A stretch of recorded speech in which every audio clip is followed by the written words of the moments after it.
Lion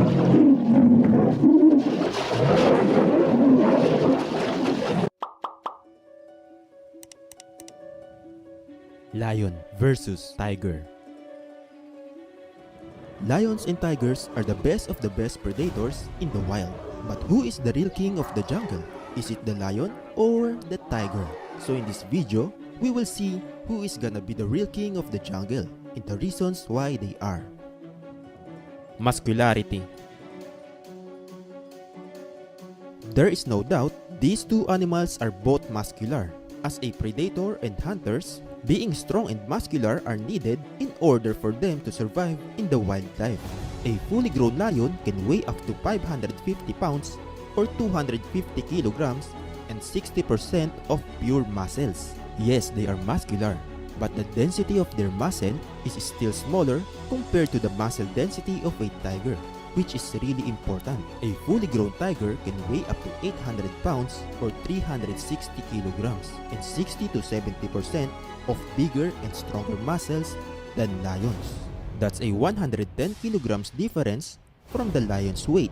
This indicates that a tiger has a greater chance of winning when encountered one-on-one fight against a lion in the wild. Tiger has all the greater advantages in terms of physical appearance. Aggressiveness.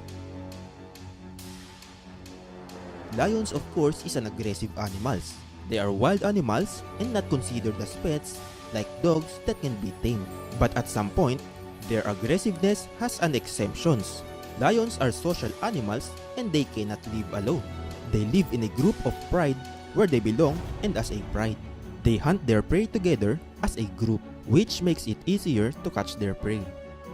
And on the other side, the tiger. Tiger is considered more aggressive animals than lions. Why? Because unlike lions, tiger don't live in a pride and considered living alone.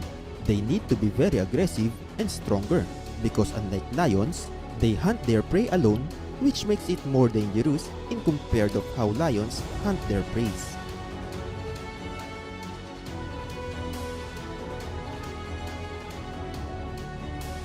Intelligence. Like any other predators, lions are more likely intelligent than the average animals in the wild. Based on studies, lion has bigger skull than the tiger's skull. But it doesn't mean that they are more intelligent than the tigers. Lion's brain size has the same size of the animals like jaguars and leopards. Does the size of the brain really matters of being more intelligent? A tiger has a smaller skull than the lion, but that's only the skull itself. Based on studies, a tiger's brain size is 16% bigger than the brain of the lions, leopards, and jaguars. So, does it mean that a tiger is more intelligent than the other big cats? Maybe tigers are intelligent enough to stay away from a group of lions. Speed. Lions is not marathon runners. They just don't have that kind of stamina. But how do they manage to hunt their prey if they don't have that kind of stamina? The answer is sprint run. Lions do the short bursts of speed that can reach up to 80 kilometers per hour. They hide in a bush and ambush its prey, and they are caught up right before they notice it.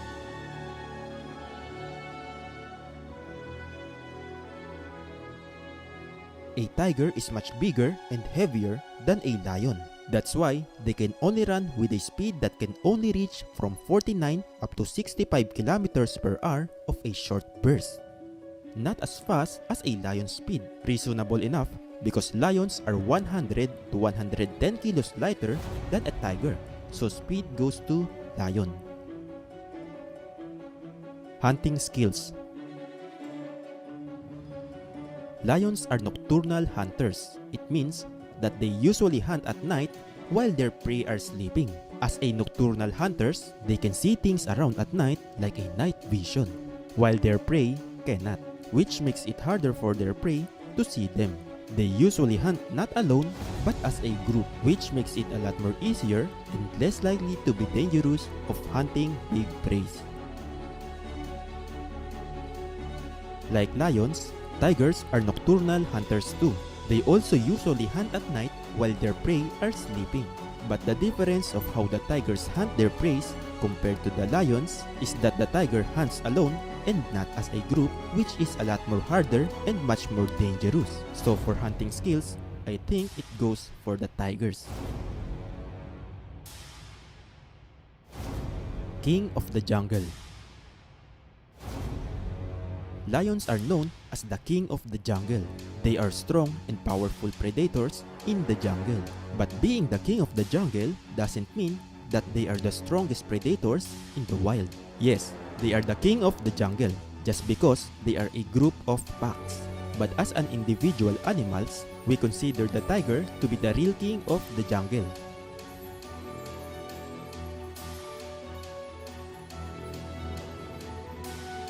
Tiger is the real king of the jungle in terms of one-on-one physical capabilities, strength, and overall power. It's just that the tiger does not live as a group of packs and chose to live alone, which makes it harder for them to fight alone against a group of lions in the wild. If only they live as a pack in the wild, then they could be considered as the real king of the jungle.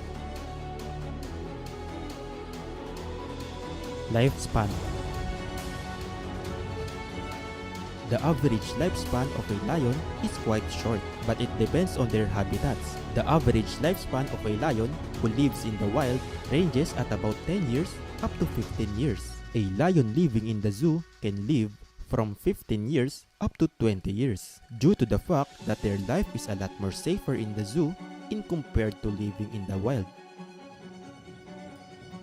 The average lifespan of a tiger is longer than the lion. It also depends on their habitat. The average lifespan of a tiger who lives in the wild ranges at about 16 years up to 18 years, while a tiger living in the zoo can live from 20 years up to 26 years due to the fact that their life in the zoo is a lot more safer than living in the wild. Tolerates cold weather.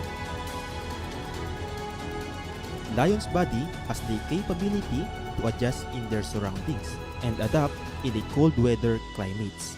Their fur, or what they call mane, grows thicker and bigger as the climates become colder in order for them to keep warm and protect their body in the very cold climate. Additionally, a male lion grows a lot more bigger and thicker manes on their back than a female lion's.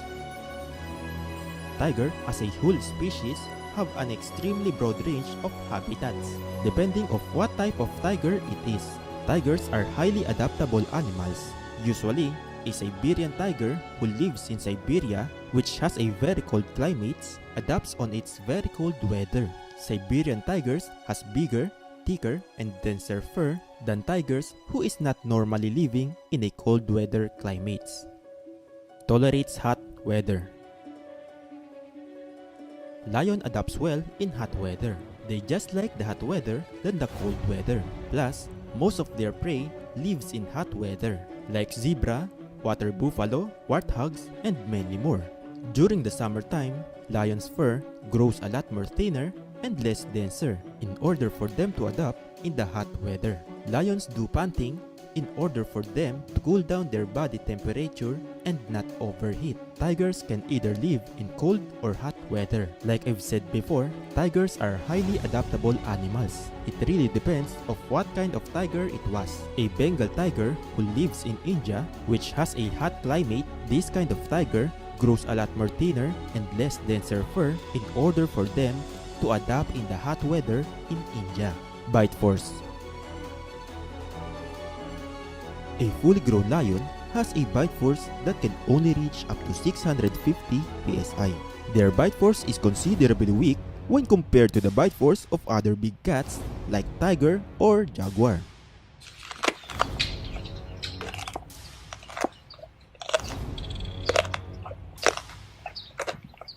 A tiger has a bite force that can reach up to 1050 psi. Their bite force is almost twice as stronger than a lion's bite.